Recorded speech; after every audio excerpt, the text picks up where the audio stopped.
করুণাময় ও অসীম দয়ালু আল্লাহ। কুরবানি দিতে চায় কিন্তু একা দেওয়া সম্ভব না, শরীরে কুরবানি দিতে।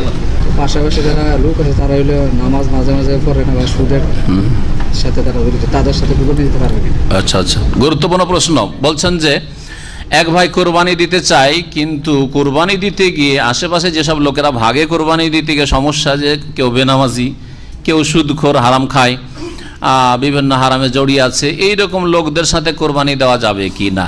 এই ক্ষেত্রে আমি উপদেশ দেব যে প্রথম আপনি চেষ্টা করেন আপনি নিজের কোরবানি নিজেই দিতে। এই ভাগে কোরবানিটা একেবারে অগতির গতিতে রাখেন, শেষখানে রাখেন। যখন অভাবই পারছেন না, গরুর গোস্ত খেতে হবে বাঙালি মুসলিমকে, তাহলে মুসলিম হবেন না, এইসব গুমরাহি কথা। গরুর গোস্ত জায়েজ খাওয়া, সুন্নাত না। গরুর গোস্ত কি জায়েজ? নবী সাল্লাল্লাহু আলাইহি ওয়াসাল্লাম গরুর গোস্ত খেয়েছেন এবং হাদিস দেখাইতে পারবেন যখন তখন? হ্যাঁ, যেমন খাসি আর উঁট দেখাইতে পারবেন, তো ওইরকম দেখাইতে পারবেন কি? আরব দেশে গরু ছিল না, তো গরু খেতে হবে ভারত, বাংলাদেশ আর পাকিস্তানে, তাহলে পাকা মুসলমান হবে। কারণ হিন্দু খাই না আর মুসলিম হইলে নামাজ টামাজ পড়ান না পড়া, গরুটা খেতে হবে। এই জাহিলিয়াত থেকে দূর করেন মগজ থেকে।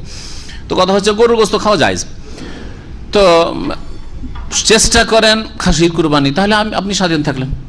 অথবা চেষ্টা করেন আশেপাশে যেসব নামাজি লোক আগে থেকে 2-4 গ্রাম নিয়ে দূর থেকেও যদি হয় ওদের সাথে ভাগ দেওয়ার চেষ্টা করেন। যদি একান্ত নাই পান তো শরীয়তের ফতোয়া আমি যা পড়ে দেখেছি, হাইয়াতে কুবাইরুল উলামা, সৌদি আরবের বড় বড় ওলামারা লিখেছেন যে আপনার কোরবানি হয়ে যাবে, বাকি যেই ব্যক্তি বেনামাজি তার গোস্ত খাওয়া হবে। কারণ বেনামাজির নফল ফরজ কিছুই কবুল হয় না।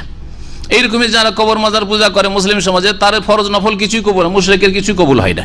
সুতরাং ওদেরটা কবুল হবে না, আপনারটা কবুল হয়ে যাবে। কিন্তু ভাগটা নাই, গোটা গরু দিতে পারলে ভাগে যাবেন না, গোটা গরু দিতে পারছেন